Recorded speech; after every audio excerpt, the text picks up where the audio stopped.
Hello listeners, मैं हूं किरण चावला कपूर और आज हम पढ़ रहे हैं क्लास 8 का लेसन जो कि हिंदी का है। नए मेहमान, ये आपका लेसन नंबर 8 है और इस लेसन को लिखा है उदय शंकर भट्ट जी ने। बड़ी मज़ेदार कहानी है। असल में ये एक ड्रामा है जिसे हम हिंदी में एकाकी कहते हैं। इस परिवार के जो मेन कैरेक्टर हैं वो हैं विश्वनाथ, जो कि एक मैन है, और उनकी पत्नी का नाम है रेवती। उनके दो बच्चे हैं, प्रमोद और किरण। ये लोग शहर में एक छोटे से घर में रहते हैं। जहाँ पर रहने की जगह है वहाँ एक छोटा सा आंगन है और गर्मी का मौसम है, बहुत गर्मी झेल रहे हैं। तब इनके घर में दो अनजाने से मेहमान आ निकलते हैं, नन्हेमल और बाबूलाल, जो असल में इनके रिश्तेदार होते भी नहीं है लेकिन रिश्तेदार बनकर आ बैठते हैं गलती से। उन्हें ये लोग झेल नहीं पा रहे होते हैं। और इसके बाद अगले ही पक्ष में रेवती, जो घर की मालकिन है, उसका भाई भी मेहमान के तौर पर आता है। तो दोनों तरह के मेहमानों को अलग अलग तरीके से ट्रीट किया जा रहा है। मजेदार लगेगी आपको कहानी। शुरू करें? चलिए, तो करेक्टर रिपीट कर रही हूँ। विश्वनाथ, उनकी पत्नी रेवती, दो बच्चे प्रमोद और किरण, घर में आने वाले अनजान से मेहमान नन्हेलाल और बाबूलाल, और रेवती का भाई आगंतुक कहा गया है उसे। तो सबसे पहले ना पिक्चर्स क्यों आता है। पिक्चर्स क्यों मतलब एक दृश्य बनाया जाता है, तो वैसा एक फ्रेम बनाया गया है। कहा जाता है कि भारत का कोई बड़ा नगर है, गर्मी की ऋतु है, रात के 8 बजे का समय है। कमरे के पूर्व की ओर दरवाजा खुलता है। दक्षिण का द्वार बाहर आने जाने के लिए है। पश्चिम का द्वार भीतर की ओर खुलता है, मतलब अंदर की तरफ दरवाजे के पल्ले खुलते हैं। उत्तर की ओर एक मेज है जिस पर कुछ किताबें और अखबार रखी गई हैं। पास में ही दो कुर्सियां हैं। पश्चिम द्वार के पास में एक पलंग बिछा है। मेज पर रखा हुआ एक पुराना पंखा चल रहा है जिससे बहुत ही कम हवा आ रही है। कमरा बेहद गर्म है। मकान एक साधारण गृहस्थ का है। पंखे पलंग के ऊपर 4-5 साल का एक बच्चा सो रहा है। पंखे की हवा केवल उसी बच्चे को लग रही है, फिर भी वह पसीने से तर है। इसलिए कभी कभी वो बेचैन हो उठता है और फिर सो जाता है। अभी तक मैंने आपको जो सीन बताया वो जब भी कभी ऐसा होता है, एक ड्रामा होता है, तो ड्रामा को स्टेज पर प्रेजेंट किया जाता है। तो जिस तरह से जो मैंने दृश्य बोला कि उत्तर की दिशा में ये, पूर्व की दिशा में ये, पश्चिम में ये, तो अगर आप इसे स्कूल में एज पर ड्रामा करेंगे, खेलेंगे इसे करके, तो आपको भी सामान, दरवाजे बिल्कुल उसी दिशा में लगाना होता है। और ये पता किस चीज में मदद करता है, आप जब लेसन को सुन रहे हो आपके दिमाग को सही उस फ्रेम में, कमरे का जो डिजाइन बन करके यहाँ तैयार हो रहा है उसमें आपका दिमाग चला जाएगा, तो आप बहुत अच्छे से फील कर पाओगे इस ड्रामा को। ठीक है, तो धोती कुर्ता पहने हुए एक आदमी प्रवेश करता है। पसीने से उसके कपड़े तर हैं। कुर्ता उतार वह खूंटी पर टांग देता है। असल में घर में विश्वनाथ आया है, जो उस घर में एक किराए के कमरे में रह रहा है। तो आता है तो उसके कपड़े पसीने से तर हैं। वो अपना कुर्ता उतारता है और एक खूंटी के ऊपर टांग देता है और हाथ के पंखे से अपने बच्चे को हवा करने लगता है। उसका नाम है विश्वनाथ और उसकी उम्र है 45 वर्ष। गठा हुआ शरीर, गठा हुआ मतलब पतला शरीर नहीं है, ठीक चर्बी भरी है उसके शरीर पर। गेहुआ रंग, ना रंग गोरा ना काला, ठीक ठीक। मुंह पर गंभीरता का चिन्ह है, मतलब सीरियस बिहेव वाला वो पर्सन है। तो विश्वनाथ कहता है, उफ, बड़ी गर्मी है। पंखा जोर जोर से करने लगता है, पर बंद मकानों में कितना भयंकर है। मकान है कि भट्टी। विश्वनाथ अपनी पत्नी रेवती को कह रहा है कि गर्मी बहुत पड़ रही है और बंद मकान जो है गर्मी के मौसम में एक भट्टी की तरह तप रहा है। रेवती, आंचल में आंचल से मुंह का पसीना पोंछती है। पत्ता तक नहीं हिल रहा, जैसे सांस बंद हो जाएगी। सिर फटा जा रहा है। और ऐसा कहकर वो अपना सिर दबाती है। विश्वनाथ की जो पत्नी है, जो घर में ही थी, वो भी गर्मी से परेशान महसूस कर रही है। अपना पसीना पोंछती है और कह रही है कि ऐसे लग रहा है कि सांस घुट रहा है और सिर फटा जा रहा है गर्मी की वजह से। तो रेवती, इस पर विश्वनाथ, पानी पीते पीते पेट फूला जा रहा है। जब बहुत ज्यादा गर्मी सहन करनी पड़ती है तो इंसान पानी ज्यादा पीता है, बॉडी डिमांड कर रही होती है, लेकिन वो भी तो पसीना भी तो बॉडी से धीरे धीरे जाएगा ना। तो इस दौरान क्या हो जाता है कि पानी की वॉल्यूम जब पेट में भर जाती है तो पेट फूल जाता है, वो परेशानी करता है फिर। और प्यास है कि बुझने का नाम ही नहीं लेती है। अभी 4 गिलास पानी पीकर आया हूं और फिर होठ सूख रहे हैं। 1 गिलास पानी और पिला दो, ठंडा तो क्या ही होगा।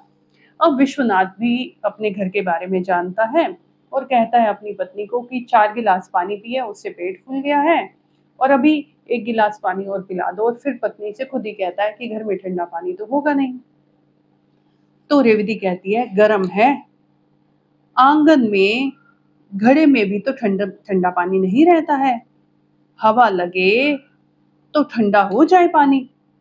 जाने कब तक इस जेल खाने में सड़ना होगा।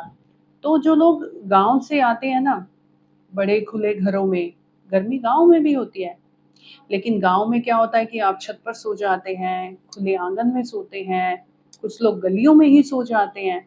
लेकिन उन्हीं लोगों को जब शहर में आकर रहना पड़ता है ना, जिनके पास छत भी नहीं होती है, एक कमरा ही होता है, और वो कमरा भी जब तप जाता है तो बहुत फ्रस्ट्रेशन अपने आप में फील होता है कि हम कहाँ आकर फंस गए हैं। तो वो भी ऐसा ही कहती है कि जेल खाने में सड़ना पड़ रहा है। तो विश्वनाथ, मकान मिलता भी तो नहीं। आज 2 साल से दिन रात एक करके ढूंढ रहा हूं। हाँ, पानी तो ले आओ जरा, गला तर कर लूं। अब इस पर विश्वनाथ कहता है कि रहने के लिए जो मकान मिल गया यही बहुत है, और कोई तो मकान भी नहीं मिल रहा। तो इस दौरान फिर वो बात पलटता है और कहता है अच्छा पानी ले आओ, जरा गला ही तर कर लूं, मतलब प्यास बुझा लूं अपनी। रेवती, बर्फ ले आते, पर बर्फ तो कहाँ तक पिए। अब उसकी पत्नी कहती है कि बर्फ ले आते तो अच्छा होता कि ठंडा पानी हम भी पी लेते। फिर कहती है बर्फ भी कितनी बार खरीद खरीद कर पी ले, क्योंकि ये जब लिखा गया है ड्रामा उस दौरान फ्रिज जैसा चलन भी नहीं था। तो बर्फ फैक्ट्री से ही आती थी, बाहर से बड़ी बड़ी सिल्लियां आती थी, उन्हें तोड़ करके दुकान वाले बेचते थे और घर के लोग जो हैं वो खरीद कर लाते थे। एक आध समय का पानी बन जाता था उससे ठंडा, और फिर अगली बार के लिए फिर से बर्फ खरीद के लानी होती थी दुकानों से। तो विश्वनाथ, बर्फ बर्फ का पानी पीने से क्या फायदा, जैस प्यास जैसे की तैसी, बल्कि दुगनी हो जाती है। उफ, लो पंखा कर लो, बच्चे क्या ऊपर हैं। तो विश्वनाथ अपनी पत्नी से कहता है कि बर्फ का पानी पीने का भी कोई फायदा नहीं है, प्यास तो वैसी ही रहती है, बल्कि दुगनी हो जाती है। अब क्योंकि वो पैसे कमाता है तो उसको पता है भैया पानी पी पी के ही पैसे खर्च हो जाएंगे, तो बाकी घर का खर्चा कैसे ही चलेगा। तो वो बच्चों के बारे में पूछता है, बच्चे कहाँ हैं। रेवती कहती है रहने दो, तुम ही करो। छत इतनी छोटी है कि पूरे खाटे खाटे मतलब चारपाइयां तक नहीं आ पाती हैं। एक खाट पर 2-2 3-3 बच्चे सोते हैं, तब भी पूरा नहीं पड़ता। मतलब मकान का जो ऊपर का हिस्सा है वहां पर चारपाइयां तक लगाने की पूरी जगह नहीं है, और जो लोग सोने के लिए जाते हैं एक ही चारपाई पर 2-2 3-3 बच्चे सुला दिए जाते हैं, फिर भी पूरी बिल्डिंग के बच्चे जो हैं वहां पर सो नहीं पाते हैं। तो विश्वनाथ कहता है एक यह पड़ोसी निर्दयी है, जो खाली छत पड़ी रहने पर भी बच्चों के लिए खाट नहीं बिछाने देगा। कि हमारा एक पड़ोसी है, उसकी छत खाली पड़ी रहती है, वो हमें छत पर चारपाई नहीं लगाने देता कि हमारे बच्चे आराम से सो जाएं वहां पर। रेवती, वे तो हमको मुसीबत में देखकर प्रसन्न होता है, मतलब खुश होता है। उस दिन मैंने कहा तो लाला की औरत बोली, क्या छत तुम्हारे लिए है? 50 नगद देते हैं, तब 4 खाटों के लिए जगह मिली है। ना बाबा, यह ना हो सकेगा, मैं खाट नहीं बिछने दूंगी, सब हवा रुक जाएगी और उन्हें किसी को सोता देखकर नींद भी तो नहीं आती। तो इस पर विश्वनाथ की पत्नी कहती है कि जो पास पड़ोस की औरत है ना, वो कहती है कि हम खुद इस छत के लिए 50 रुपए महीने का देते हैं, तब जाकर के अपनी चारपाइयां लगाते हैं। तुम्हारी चारपाई भी अगर यहाँ पर आ गई तो हमें तो हवा नहीं लगेगी। चलिए ठीक है। विश्वनाथ इस पर क्या कहता है कि पर बच्चों के सोने में क्या हर्ज है, जरा आराम से सो सकेंगे, कहो तो मैं कहूं। तो विश्वनाथ रेवती से पूछता है कि अगर हमारे बच्चे उनकी छत पर सो जाएं तो क्या बुराई है, बच्चे आराम से सो लेंगे। अगर तुम कहती हो तो मैं एक बार पड़ोसी से पूछ के देख लेता हूँ। रेवती, क्या फायदा, अगर लाला मान भी लेगा तो वह ना मानेगी कि अगर तुम पड़ोसी आदमी से बात करोगे तो वो औरत तो नहीं मानने वाली। वैसे भी मैं उसकी छत पर बच्चों का अकेला सोना पसंद नहीं करूंगी कि हमारे बच्चे पड़ोसी की छत पर जा सोएंगे तो बच्चों की सेफ्टी का क्या होगा, मुझे ये बात पसंद नहीं। विश्वनाथ, फिर जाने दो, मैं आंगन में नीचे ही सो जाया करूंगा, कमरे में भला क्या सोया जाए। मैं कभी कभी सोचता हूँ यदि कोई अतिथि आ जाए तो क्या होगा। तो इस पर विश्वनाथ कहता है, अच्छा चलो तुम जाकर ऊपर हमारी छत पर जो एक चारपाई लगती है वहां जाकर बच्चों के साथ सो जाओ और मैं आज आंगन में नीचे सो जाता हूँ। और फिर वो कहता है कि अगर इसी हालात में हमारे घर कोई मेहमान आ जाए तो हम क्या करेंगे, मतलब उसे सुलाने के लिए हमारे पास तो जगह ही नहीं है। रेवती, ईश्वर करे इन दिनों कोई मेहमान ना आए। तो रेवती कहती है कि ईश्वर करे इन दिनों कोई मेहमान ना आए, मैं तो वैसे ही गर्मी के मारे मर रही हूँ। पिछले 15 दिन से दर्द के मारे सिर फटा जा रहा है, मैं ही जानती हूँ कैसे रोटी बनाती हूँ। तो रेवती कहती है इस समय तो मुझे कोई मेहमान ना ही आए, क्योंकि मेहमान आएगा तो उसके लिए खाना बनाना पड़ेगा। घर में इतनी गर्मी है, मुझसे ये गर्मी सहन नहीं हो रही।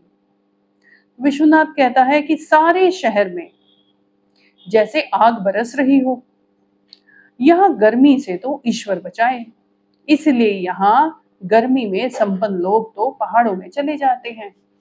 तो इसीलिए विश्वनाथ कहता है कि जिन लोगों के पास पैसा है वो गर्मी के दिनों में घूमने के लिए पहाड़ों में चले जाते हैं। रेवती, चले जाते होंगे, गरीबों की तो मौत है। तो रेवती जो है वो एक गरीब परिवार से, इसीलिए अपने पति को कहती है कि हम लोगों के लिए तो मौत के समान है जो हम गर्मी झेल रहे हैं। रेवती जाती है, बच्चा गर्मी से घबरा उठता है। रेवती चली जाती है और बच्चा गर्मी से घबरा जाता है। विश्वनाथ जोर जोर से पंखा करता है कि बच्चा फिर से सो जाए, उसे आराम आ जाए। विश्वनाथ, इन सुकुमार बालकों का क्या अपराध। अब विश्वनाथ तो खुद गर्मी झेल रहा है, लेकिन कोई भी पिता अपने बच्चों को अच्छा ही कुछ देना चाहता है। और इस दौरान वो कहता है कि इन बच्चों का क्या दोष है, इन्होंने क्या बिगाड़ा है। तमाम शरीर मारे गर्मी के उबल उठा है कि जो अपने बच्चे को वो हाथ लगाता है तो उसे महसूस होता है कि हमारे साथ हमारे बच्चे कितनी गर्मी भुगत रहे हैं। इतने में रेवती पानी का गिलास लेकर आती है। रेवती, बड़े का तो बुरा हाल है, अब भी कभी कभी देह गर्म हो जाती है। तो वो कहती है कि बड़े बेटे का हाल अच्छा नहीं है, उसका शरीर गर्म हो जाता है। विश्वनाथ पानी पीकर, उसने क्या कम बीमारी भोगी है, पूरे 3 महीने तो पड़ा रहा। कि बड़ा बेटा 3 महीने बीमार रहा है। वह कहे तो मैंने उसे वह वह तो कहो मैंने उसे शिमला भेज दिया। नहीं तो ना जाने। देखो, उस बच्चे को तो हम शिमला भेजने में कामयाब हो गए, अदरवाइज उसकी बहुत बुरी हालत होती। रेवती, भगवान ने रक्षा की, देखा नहीं, सामने वालों की लड़की को तो फिर टाइफाइड हो गया और वो चल बसी कि सामने वाली लड़की को टाइफाइड हुआ तो वो मर गई। तुम कुछ दिनों की छुट्टी क्यों नहीं ले लेते? मुझे डर है कहीं कोई बीमार पड़ गया तो। आज भी अगर हम ग्रामीण भारत को देखें तो लोग जब गर्मी का सीजन आता है और गर्मियाँ बहुत ज़्यादा होती हैं तो लोगों को जनरली ही लूज मोशन, वॉमिटिंग और उसी दौरान मच्छर होने की वजह से एक फीवर्स का भी दौर चलता है और बहुत सारे गाँव के लोगों की मृत्यु भी हो जाती है सही ट्रीटमेंट ना मिलने की वजह से। चलिए, कई लोगों को ट्रीटमेंट भी मिल जाता है तो उसके बावजूद गर्मी इतनी ज़्यादा होती है कि वो जो टेम्परेचर है एटमॉस्फेयर का उसको बियर नहीं कर पाते हैं, तो उस दौरान मृत्यु का खतरा जो है वो और ज़्यादा बढ़ जाता है। विश्वनाथ, छुट्टी कोई दे ना तब। विश्वनाथ कहता है मुझे तो कोई छुट्टी भी नहीं देगा। छुट्टी ले भी लूं तो खर्च चाहिए। चलिए, मान लिया कि आपने छुट्टियां ले ली, आप हिल स्टेशन जा रहे हैं घूमने के लिए, तो उसका भी तो खर्च चाहिए भैया। अगर पैसे होते ही तो ये ढंग के मकान में ना रह लेते। खैर, तुम आज जाकर ऊपर सो जाओ। विश्वनाथ अपनी पत्नी को कहता है कि आज तुम ऊपर सो जाओ, मैं आंगन में ही खाट डालकर पड़ा रहूंगा और बच्चों को भी ले जाओ, बच्चे तो गर्मी में भुने जा रहे हैं। क्योंकि अगर आप गांव में छत वगैरह पर सो जाते हैं और गर्मी काफ़ी है, कुछ घंटों के बाद, लाइक माना कि आपको 9 बजे गर्मी महसूस हो रही है, 10, 11, 12 बजे के बाद फिर वो गर्मी शांत हो जाती है और थोड़ी ठंडी हवा चलने लगती है, तो फिर आगे का जो टाइम रहता है उसमें आराम से सोया जा सकता है। तो इसीलिए विश्वनाथ चाहता है कि उसकी पत्नी रेवती जो है वो बच्चों के साथ छत पर जाकर सो जाए ताकि एक दिन उसे तो आराम मिले। और उसने ये कहा कि मैं खाट पर पड़ा रहूंगा। उसे ये भी पता है कि गर्मी इतनी ज्यादा है कि मैं सो तो नहीं पाऊंगा, बस पड़ा रहूंगा। तो रेवती, यह नहीं हो सकता, मैं नीचे सो जाऊंगी, तुम ऊपर जाकर छत पर सो जाओ। कि मैं नीचे सो जाऊंगी, तुम छत पर सो जाओ, और ऊपर भी क्या हवा है, चारों तरफ दीवारें तप रही हैं, तुम ही जाओ ऊपर। तो वो कहती है कि ऊपर कोई ऐसी बात तो है नहीं कि वहां पर हवा है, तुम ही जाकर सो जाओ ऊपर। हालांकि रेवती को पता है कि ऊपर सोने से आराम मिलेगा, लेकिन वो अपने पति को ज्यादा आराम देना चाहती है। भारतीय नारी। तो विश्वनाथ, यही तो तुम्हारी बुरी आदत है, किसी का कहना नहीं मानोगी, बस अपनी ही हाँके जाओगी। तो इस पर विश्वनाथ थोड़ा नाराजगी दिखाता और कहता है तुम्हारी बुरी आदत है, किसी की बात मानती नहीं हो, अपनी बात हाँके जाओगी, मतलब कहती चली जाओगी। 15 दिन से सिर में दर्द हो रहा है, मैं कहता हूँ खुली हवा में सो जाओगी तो तबीयत ठीक हो जाएगी। तो इस पर वो कह रहे हैं कि 15 दिन से तू कह रही है कि तेरे सर में दर्द हो रहा है, तो मैं कह रहा हूँ ना कि जा खुली हवा में सो जाओ आज, तो सुबह तक ठीक हो जाओगी ना। रेवती, तुम तो व्यर्थ में ही जिद किए जा रहे हो। भला यहाँ आंगन में तुम्हें नींद कहाँ आएगी? तुम्हें तो यहाँ नींद आने नहीं वाली आंगन में। बंद मकान है, हवा का नाम नहीं, रात भर नींद न जा आएगी। सवेरे काम पर जाना है, जाओ, मेरा क्या, पड़ी रहूंगी। तो वो सोचती है कि अगर पति रात भर जागेगा तो अगले दिन काम कैसे करेगा, और हो सकता है दिन में मैं कुछ मौसम सही रहे तो दिन में मैं सो भी जाऊं। तो इस पर वो अपने पति को ही छत पर सुलाना चाहती है। विश्वनाथ कहता है नहीं, यह नहीं हो सकता, आज तो तुम्हें ऊपर ही सोना पड़ेगा, और वैसे भी मुझे कुछ काम करना है, कि मुझे यहाँ नीचे कुछ काम करना है, जाओ तुम ही ऊपर सो जाओ। रेवती, ऐसी गर्मी में क्या ही काम करोगे, तुम्हें भी न जाने क्या धुन सवार हो जाती है, जाओ सो जाओ, मैं आंगन में खाट पर इसे लेकर जैसे तैसे काट लूंगी।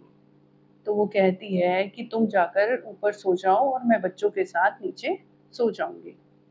विश्वनाथ, अच्छा तुम जानो, मैं तो तुम्हारी भलाई की ही बात कह रहा था, मैं ही ऊपर चला जाता हूँ। तो अब विश्वनाथ फाइनली तैयार है कि वो ऊपर सोने चला जाएगा। तभी बाहर से दरवाजा खटखटाता है।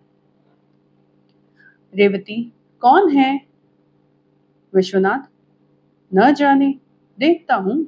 रेवती, हे भगवान, कोई मुसीबत ना आ जाए। मुसीबत का मतलब मेहमान की इतनी भयानक गर्मी में जहाँ खाना बनाना मुसीबत है, सोने की जगह नहीं है, उस समय में अगर कोई घर में आ जाता है तो वो मुसीबत ही हुई भैया। तो रेवती क्या करती है, बच्चे को पंखा करती है। बच्चा गर्मी के मारे उठ बैठता है, पानी मांगता है। वह बच्चे को पानी पिलाती है, पंखा करती है। इसी समय दो व्यक्तियों के साथ विश्वनाथ प्रवेश करता है। तो विश्वनाथ घर के अंदर के हिस्से में आ जाता है और विश्वनाथ के साथ में दो व्यक्ति भी होते हैं। रेवती बच्चे को वहां से उठाती है पलंग से और उसे लेकर आंगन में चली जाती है। आगंतुक एक साधारण बिस्तर तथा एक संदूक लेकर कमरे में प्रवेश करते हैं। तो तभी आगंतुक आ जाते हैं, मतलब मेहमान आ जाते हैं और उन मेहमानों के हाथ में बिस्तर भी होता है और एक संदूक भी होता है। वो लेकर के कमरे में आते हैं। विश्वनाथ भी पीछे पीछे आ जाता है। आप जानते हैं मेहमान अंदर आ गए और घर का मालिक पीछे पीछे आ रहा है, क्योंकि विश्वनाथ का हौसला टूट गया है कि अरे ये क्या ही मुसीबत आ गई है। कमीजों के ऊपर काली बंडी, कमीजों के ऊपर काली बंडी, सिर पर सफेद पगड़ियां। काली बंडी that means it's a kind of waistcoat, हम जैकेट कह सकते हैं उसे। तो उन्होंने ब्लैक कलर की जैकेट्स पहनी हुई हैं और सिर पर सफेद पगड़ियां भी पहनी हैं दोनों आदमियों ने। बड़े की अवस्था 35 की और छोटे की 24 है। अवस्था मतलब उम्र। जो दो मेहमान आए हैं 35 और 24 साल के हैं। बड़े की मूछें मुंह को घेरे हुए हैं, माथे पर सलवट है। जो बड़ा व्यक्ति है उसके चेहरे पर मूछें बड़ी बड़ी हैं और पूरे मुंह पर फैली हैं, और जबकि जो छोटा है उसके चेहरे पर सलवट है। छोटे की अधकटी मूछें, लंबा मुख, और छोटे की अधकटी मतलब पतली पतली मूछें हैं और लंबा सा चेहरा दिखाई दे रहा है। दोनों मैली धोतियां पहने हुई हैं। दोनों आदमियों की धोतियां मैली हैं, माना ट्रेवल करके आए हैं। बड़े का नाम नन्हेमल और छोटे का बाबूलाल है। तो नन्हेमल और बाबूलाल दो कैरेक्टर्स हैं इसमें जो मेहमान आए हैं। इस हबड़ तबड़ में दोनों बच्चे ऊपर से उतर कर आ जाते हैं। तो इस हबड़ तबड़ में जो बच्चे सोए थे ऊपर से वो उतर के नीचे आ जाते हैं और दरवाजे के पास खड़े होकर आगंतुकों को देखते हैं, मतलब मेहमानों को देखते हैं। विश्वनाथ अपने बड़े लड़के से कहता है, प्रमोद जरा कुर्सी इधर खिसका दो। दूसरे अतिथि से, आप खाट पर आ जाइए। कि बड़े बेटे को कहा गया है कुर्सी खिसका दो और दूसरे को कहा गया है कि आप खाट पर आ जाइए। जरा पंखा तेज कर देना किरण। तो वो अपनी बेटी को कहते हैं कि पंखा तेज कर दो। अब पंखा तेज हो कैसे? बटन तो घुमाया जा सकता है पंखे का, लेकिन पंखा तो तेज चलता ही नहीं है। मन की संतुष्टि है बस बटन घुमाना। तो किरण पंखा तेज करती है किंतु पंखा वैसे ही चलता है। नन्हेमल पगड़ी के पल्ले से मुंह का पसीना पोंछकर उसी से हवा करता हुआ, नन्हेमल क्या करता है, अपना पगड़ी का एक टुकड़ा ऐसे करके खोलता है और उसी से अपना पसीना साफ करता है और फिर उसी से ही हवा करने लगता है। बड़ी गर्मी है, क्या कहें पंडित जी, पैदल चले आ रहे हैं, कपड़े तो ऐसे हो गए कि निचोड़ लो। और वो कहता है कि गर्मी में आ रहे हैं, पसीना बहुत है, इतना पसीना है कपड़ों में कि कपड़े निचोड़ें तो पानी की बूंदे टपक आए नीचे। विश्वनाथ जी आप लोग कि आप हो कौन? बाबूलाल, चाचा मेरे कपड़े निचोड़ कर देख लो। अब विश्वनाथ जब लोगों से पूछ रहा है ना, नन्हे मल्ल और बाबूलाल से कि आप लोग कौन हो, तो वो उस बात का जवाब ही नहीं दे रहे हैं। क्या कहते हैं? चाचा मेरे कपड़े निचोड़ कर देख लो, एक लोटे से कम पसीना नहीं निकलेगा। धोती ऐसी चर्रा गई है जैसे पुरानी हो, मतलब धोती की ये स्थिति हो गई है कि पुरानी लगने लग गई है, असल में तो ये नई है।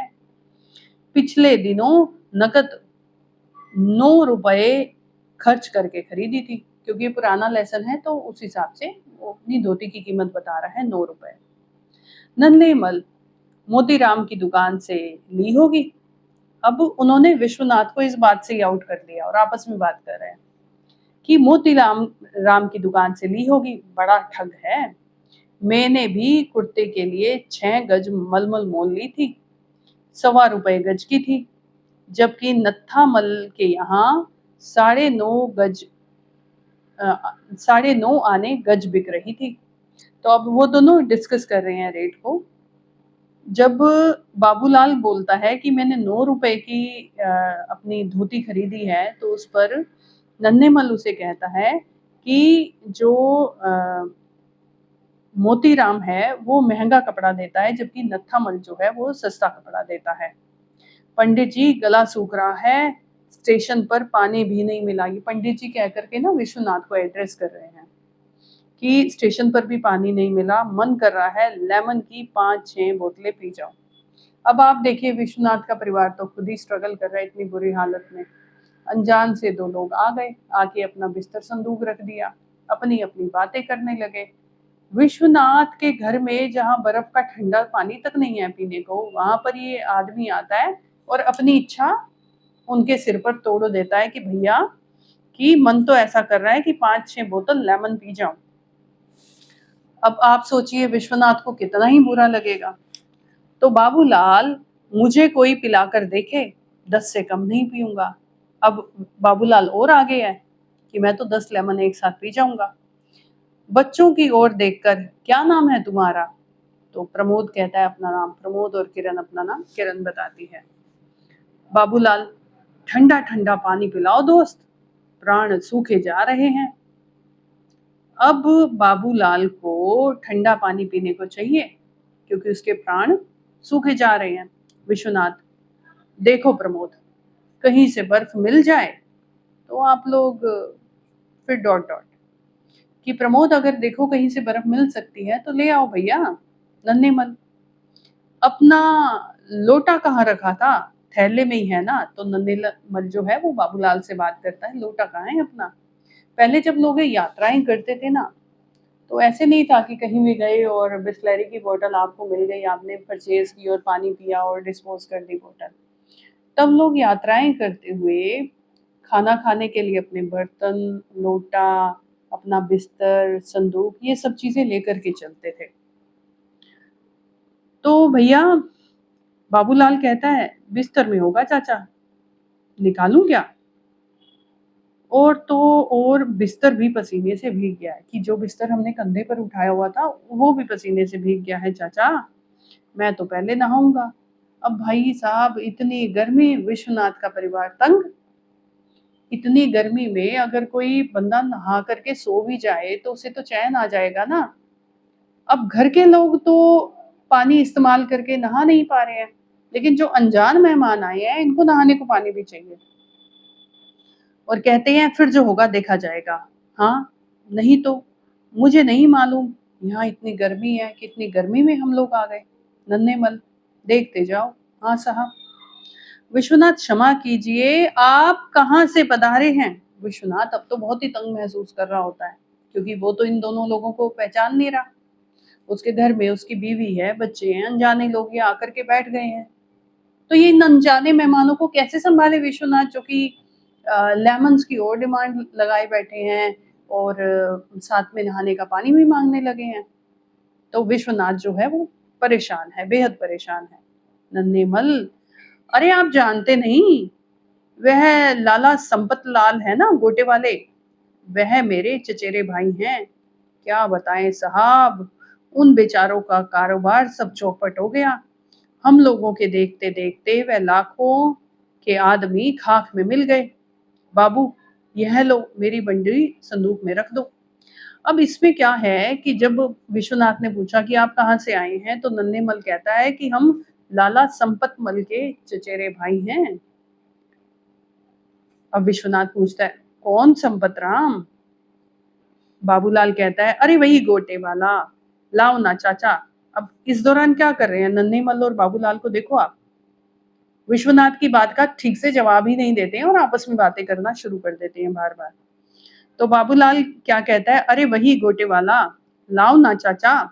संदूक खोलकर बंडी रखते हुए, माल मसाला तो अंटी में है ना माल मसाला, मतलब पैसे। तो अंटी, अंटी क्या होता है, जब कोई पुरुष धोती पहनता है तो धोती को जब वो कमर पर लपेटता है, एक बाउंड करता है ऐसे घुमा करके, उसे कमर के साइड पे फंसाना होता है, तो उसके अंदर ही पैसे रख देता है और उसे घुमा देता है और उसे टांग लेता है, तो उसे अंटी कहते हैं। तो अब वो जो है बाबूलाल, वो नन्हेमल से पूछ रहा है कि पैसे तो अंटी में ही है ना।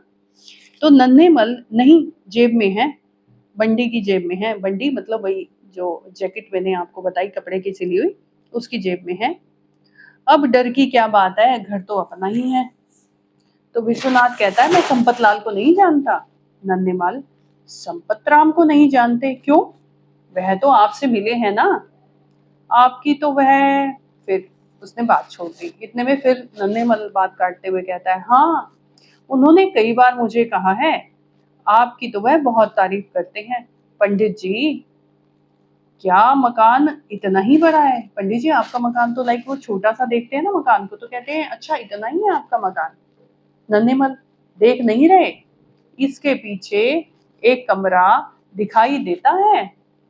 पंडित जी, इसके पीछे आंगन होगा और ऊपर छत होगी। भाई आपका ये जो कमरा दिखाई दे रहा है, एक और कमरा होगा, फिर आंगन होगा, फिर छत हो गई। लेकिन विश्वनाथ के पास तो ऐसा मकान नहीं है ना, शहर में तो ऐसे ही मकान होते हैं। तो किरण जो कि बेटी है विश्वनाथ की, वो माँ, वो आकर के विश्वनाथ से, मतलब अपने पिता से पूछती है कि माँ पूछती है खाना, माँ पूछती है कि ये जो मेहमान आए हैं खाना खाएंगे क्या? नन्हेमल, क्यों बाबूलाल? पंडित जी, कष्ट तो होगा, पर तुम जानो खाना तो। भाई आपको मुसीबत तो होगी, परेशानी तो होगी, लेकिन खाने का आप ही देखो। बाबूलाल, बस मैं एक साग और पूरी। अब देखिए घर में मेहमान आ गए, चलो घर में जो सब्जी रखी है या तो वो खा लो। नहीं, उनको क्या खाना है, साग और पूरी। नन्हेमल, वैसे तो मैं परांठे भी खा लेता हूँ। और उस पर देखो अब नन्हेमल क्या कहता है, मैं तो परांठे भी खा लेता हूँ। मतलब वो चाहता है कि रेवती उसके लिए परांठे बनाए। एक मेहमान इतनी गर्मी में साग पूरी खाएगा और दूसरा परांठे खाएगा। नन्हेमल, अरे खाने की भली भली चलाई, पेट ही तो भरना है। और इतनी बातें कहने के बाद वो कहते हैं कोई बात नहीं है, खाकर हम अपना पेट ही तो भरेंगे। शहर में आए हैं तो किसी को तकलीफ थोड़ी ही देंगे। देखिए पंडित जी, जिसमें आपको आराम लगे, हम तो रोटी भी खा लेंगे, कल की कल देखी जाएगी। अब भाई साहब कई बार ऐसे मेहमान होते हैं ना, एक टाइम का तो खाना खा लेते हैं, और जब एक टाइम का खाना अभी पूरा भी नहीं निपटा, उसके पहले अगले टाइम की बुकिंग भी लगा देते हैं। अच्छे खासे लालची किस्म के इंसान होते हैं ये, जो किसी की तकलीफ को देखना ही नहीं चाहते, इंसान को इंसान समझना ही नहीं चाहते। इनके पास पूरे शेड्यूल होते हैं खाने के। तो भूख कब तक नहीं लगेगी? नन्हेमल कहता है भूख कब तक नहीं लगेगी, सारा दिन तो हो गया। तो बाबूलाल कहता है नहाने का प्रबंध तो होगा पंडित जी। प्रमोद इतने में पानी का बर्फ लेके आता है, मतलब बच्चा है, गर्मी में कहीं गया, किसी दुकान से बर्फ खरीद के लाया और पानी बढ़ाया नन्हेमल और बाबूलाल के सामने। नन्हेमल, हाँ भैया, ला तो जरा, मैं तो 1.5 लोटा पानी पीऊंगा। नन्हेमल अब पानी पीने के लिए तैयार है। बाबूलाल, उतना पानी तो मैं भी पीऊंगा। दोनों कट कट करके पानी पी जाते हैं। किरण विश्वनाथ से धीरे से, फिर खाना? कि पिताजी आप बताओ फिर खाने का क्या करना है? विश्वनाथ इशारे से कह रहा है ठहरो जरा। नन्हेमल पानी पीकर, आह, अब जान में जान आई, सचमुच गर्मी में पानी ही तो जान है। बाबूलाल, पानी भी खूब ठंडा है, वाह भैया, खुश रहो। नन्हेमल, कितने सीधे लड़के हैं। बाबूलाल, शहर के हैं ना। विश्वनाथ, क्षमा कीजिए, मैंने आपको, अब वो विश्वनाथ कहना चाहता है मैंने आपको पहचाना नहीं। और ये दोनों इतने चतुर हैं कि ये विश्वनाथ के काबू नहीं आ रहे, विश्वनाथ के घर के अंदर बैठ के दोनों। अरे पंडित जी, आप कैसी बातें करते हो, हम तो आपके पास के ही हैं। विश्वनाथ, आप कहाँ से आए हैं? नन्हेमल, बिजनौर से। विश्वनाथ आश्चर्य से। बिजनौर से? बिजनौर में तो मैं, अभी वो रुकता है, फिर मैं बिजनौर गया तो हूँ, किंतु अब नन्हे मल, मैं जरा नहाना चाहता हूँ। अब भाई विश्वनाथ की वो बात ही नहीं सुन रहे। फिर नन्हे मल कहता है मैं तो नहाने जा रहा हूँ। बाबूलाल, मैं भी स्नान करूंगा। विश्वनाथ, पानी तो नल में शायद ही हो, फिर भी देख लो। विश्वनाथ अब और परेशान हो चुका है और वो कहता है कि ठीक है, नहाने जाना है जाओ, पर देख लो नल में पानी नहीं है। प्रमोद, इन्हें नीचे नल पे ले जाओ। बाबूलाल कहता है चलो नहाते हैं, तब तक खाना भी तैयार हो जाएगा। दोनों बाहर निकल जाते हैं और रेवती आती है उस कमरे के अंदर। रेवती, ये लोग कौन हैं? जान पहचान के तो मालूम नहीं पड़ते, मतलब ये अपने जानने वाले तो है नहीं कोई। विश्वनाथ, ना जाने कौन है। रेवती, पूछ लो ना। विश्वनाथ, क्या पूछूं? 2-3 बार तो पूछ लिया, ठीक ठाक से उत्तर देते नहीं ये लोग। रेवती, मेरा तो दर्द के मारे सिर फटा जा रहा है। इधर पिछली शिकायत फिर बढ़ती जा रही है। पिछली शिकायत मतलब सर दर्द की शिकायत बढ़ती जा रही है। सोते सोते हाथ पैर सुन्न हो जाते हैं और अब बैठे बैठे भी होने लगे हैं। विश्वनाथ, क्या बताऊं, तुम्हें जीवन में कोई सुख ना दे सका, कोई नौकर भी तो नहीं टिकता, इतना छोटा घर है। तो रेवती, पानी जो 3 मंजिल पर चढ़ाना पड़ता है, इसीलिए भाग जाता है, गर्मी क्या कम है। रेवती कहती है भैया नौकर भी हमारे यहाँ कैसे रुके, तीसरी मंजिल पे पानी चढ़ाना पड़ता है उसको, तो कैसे रुके। किसी को क्या जरूरत पड़ती है जो गर्मी में भुने। यह तो हमारा ही भाग्य है कि चने की तरह भाड़ में भुनते रहते हैं। अब रेवती कहती है कि ये हमारी किस्मत है, चने की तरह भाड़ में। भाड़ क्या होता है?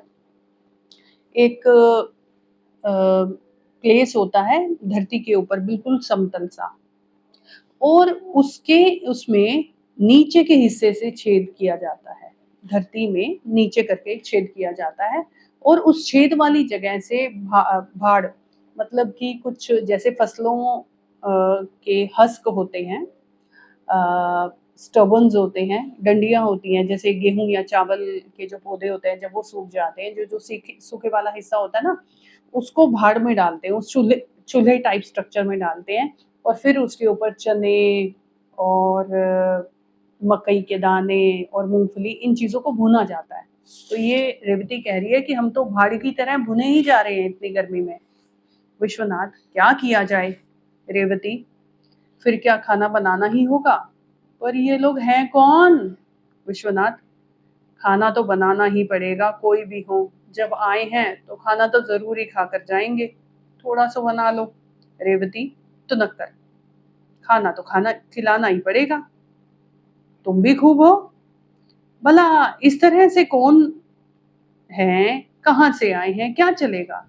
दर्द के मारे मेरा सिर फटा जा रहा है, और फिर खाना बनाने के लिए इनके लिए समय, आखिर कहाँ से आए हैं ये लोग। विश्वनाथ कहते हैं बिजनौर से हैं। रेवती, बिजनौर? क्या बिजनौर में तुम्हारी कोई जान पहचान है? अपनी रिश्तेदारी का तो कोई आदमी नहीं रहता वहां। विश्वनाथ, बहुत दिन हुए, एक बार काम से बिजनौर गया था, पर तब से अब तक तो 20 साल हो गए हैं। रेवती, सोच लो, शायद तुम्हारा कोई साहित्यिक मित्र हो, उसी ने भेजा हो इन्हें। विश्वनाथ, ध्यान तो नहीं आता, फिर भी कदाचित कोई मुझे जानता हो, उसने भेज दिया हो। कोई संपत नाम नाम बता रहे हैं ये, मैं तो नहीं जानता। रेवती, बड़ी मुश्किल है, मैं खाना नहीं बनाऊंगी, पहले आत्मा फिर परमात्मा। पहले आत्मा मतलब पहले तो मैं अपने शरीर को देखूंगी ना, फिर ही किसी का परोपकार करूंगी। जब शरीर ही ठीक नहीं रहेगा तो क्या करूंगी। विश्वनाथ, क्या कहेंगे कि रात भर भूखा मारे इन्हें, बाजार से कुछ मंगा दो ना। रेवती, बाजार में मुफ्त का आएगा क्या, 3-4 रुपए से कम से इनका पेट ना भरेगा, पहले तुम ही पूछ लो, मैं बाद में खाना बनाऊंगी। बाबूलाल का प्रवेश होता है और रेवती उस कमरे से फिर बाहर चली जाती है। बाबूलाल, अब तबीयत शांत हुई है, फिर भी पसीने से नहा गया हूँ। न जाने पंडित जी आप कैसे यहाँ रहते हैं। और फिर वो खुद को पंखा करने लगता है। विश्वनाथ, 8-9 लाख आदमी इस शहर में इसी तरह से रहते हैं। उनमें से 6-7 लाख इसी तरह के मकानों में रहते हैं। ऊपर छत तक शोर मचता है। क्या बात है, कैसा झगड़ा है प्रमोद? प्रमोद आकर, उन्होंने दूसरी छत पर हाथ धो लिए, पानी फैल गया, इसीलिए वह पड़ोसी की स्त्री चिल्ला रही है। तो बच्चा बताता है कि किसी ने छत पर हाथ धो लिए, तो पड़ोस में औरत चिल्ला रही है। मैंने कहा सवेरे साफ कर देंगे, इन्हें मालूम नहीं था।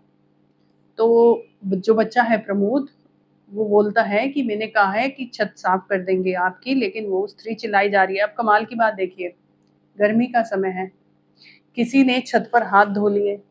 हाथ धो लिए तो भैया लगभग 2-3 मिनट बाद तो इतनी गर्म छत खुद से सूख ही जाएगी, उसे कोई साफ करने की जरूरत नहीं है। लेकिन पड़ोस की स्त्री जो है, उसको झगड़ा करना ही है, तो वो इस बात को लेकर झगड़ा करेगी। मतलब उसका झगड़ा खत्म होने के पहले पहले पानी सूख चुका होगा, लेकिन उसको झगड़ा करना है। विश्वनाथ, तुमने क्यों नहीं बताया कि हाथ दूसरी जगह धो। तो इस पर विश्वनाथ अपने बेटे प्रमोद से कहता है कि तुमने उन्हें क्यों नहीं समझाया कि हाथ वहां ना धोए वो। प्रमोद, मैं पानी लेने चला गया था, वहां उषा रोने लगी, उसे चुप कराया, पानी पिलाया, पंखा चलता रहा। तो प्रमोद बता रहा है कि मैं तो उषा की देखभाल कर रहा था, तो उन्होंने हाथ धो लिए।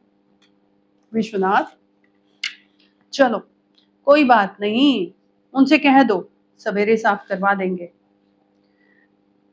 तो इसी दौरान अरे बाबूलाल, मेरी धोती दे देना, मैं भी नहा लूं। तो अब जो नन्हे मल हैं वो अब वो बच्चे से धोती मांग रहा है। पड़ोसी देखिए साहब, मेहमान आपके होंगे, मेरे नहीं है। पड़ोसी आता है और कहता है कि भैया आपके मेहमान होंगे, मेरे तो है नहीं। मैं बर्दाश्त नहीं कर सकता कि मेरी छत पर इस तरह से गंदा पानी फैलाया जाए। विश्वनाथ, वाकई गलती तो हो गई है, मैं सवेरे छत साफ करवा दूंगा। पड़ोसी, आप आपसे रोज ही गलती होती रहती है।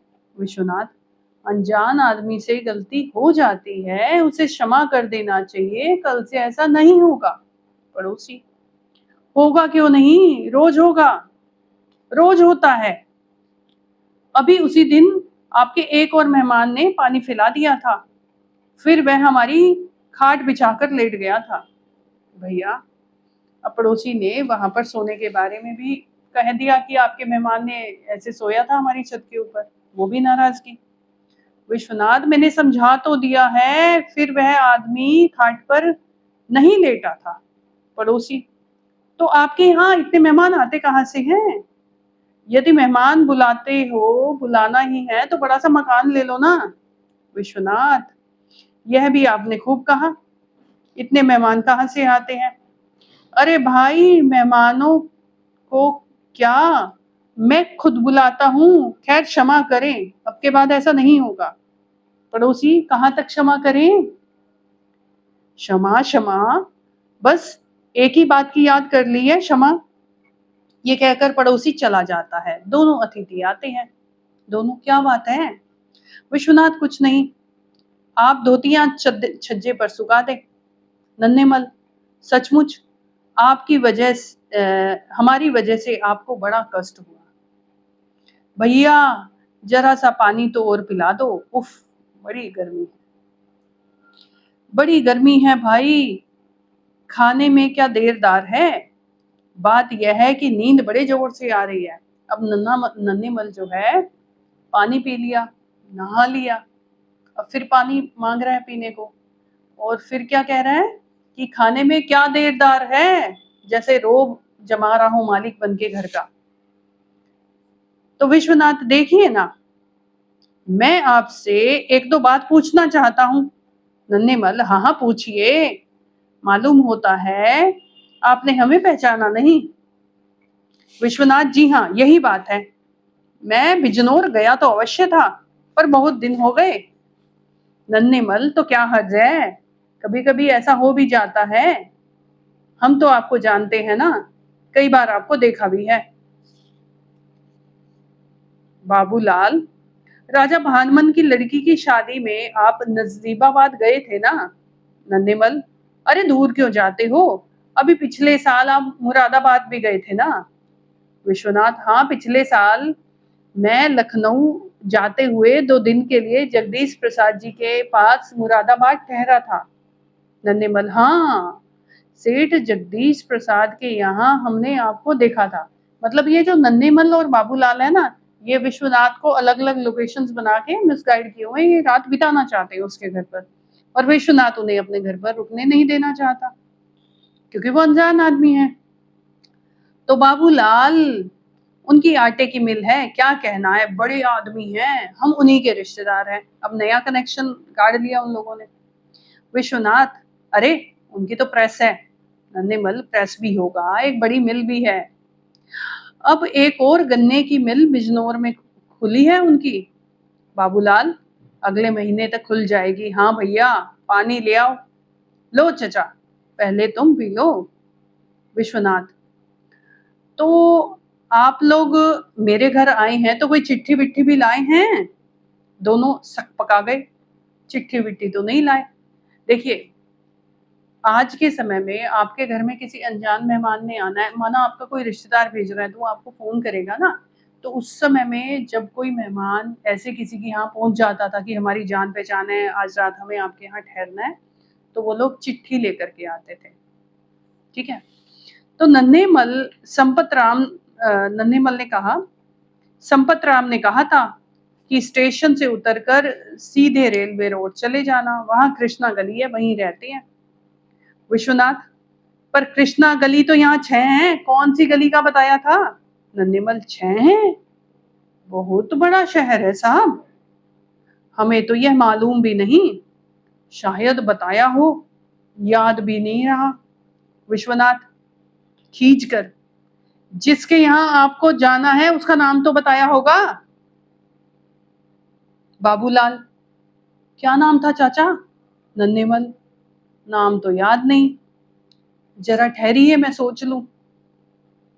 बाबूलाल, अरे चाचा, कविराज, कवि बताया था, मैं उस समय नहीं था, सामने सामान लेने गया था, तुम्ही ने रेल में बताया था। नन्हेमल, हाँ साहब, कविराज बताया था, आप तो बेकार में शक में पड़े हैं, हम कोई चोर थोड़ी ना हैं। बाबूलाल, चोर छिपे थोड़ी ना रहते हैं, पंडित जी क्या बताएं, हमारे घर चलकर देख लीजिए तो पता चल जाएगा। विश्वनाथ, लेकिन मैं तो कविराज नहीं हूं ना। दोनों चिल्लाकर, तो कवि ही बताया होगा साहब। नन्हेमल, हमें नहीं याद आ रहा, हमें तो जो पता दिया था हम उसी के सहारे आए हैं।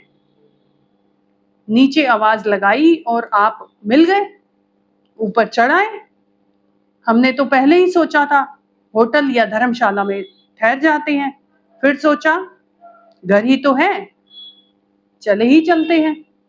विश्वनाथ, जिनके यहाँ आपको जाना था वह काम क्या करते हैं? नन्हेमल, काम, हाँ क्या काम बताया था बाबू?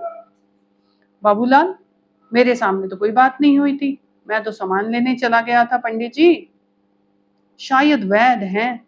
नन्हेमल, हाँ याद आया, बताया था वैद हैं। विश्वनाथ, पर मैं तो वैद नहीं हूं। प्रमोद, पिछली गली में एक कविराज वैद रहते हैं। विश्वनाथ, हाँ हाँ, ठीक ठीक, कहीं आप कविराज रामलाल वैद के यहाँ तो नहीं आए?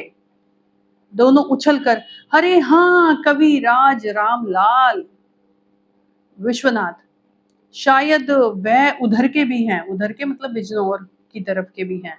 नन्हेमल, ठीक है साहब, वही हैं, मैं सोच रहा था कि आप ना संपत राम को जानते हैं, ना जगदीश प्रसाद को जानते हैं, ना ही ये कविराज का घर है। विश्वनाथ, जाओ इनको मकान बता दो, मैं भीतर को जा आऊं, हो आऊं। तो दोनों, चलो भैया चलो। अच्छा साहब, राम राम। विश्वनाथ भीतर से ही, राम राम।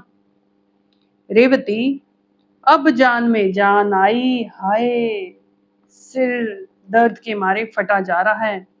नीचे से आवाज आती है, भले आदमी, न जाने कहाँ मकान लिया है, ढूंढते ढूंढते आधी रात हो गई।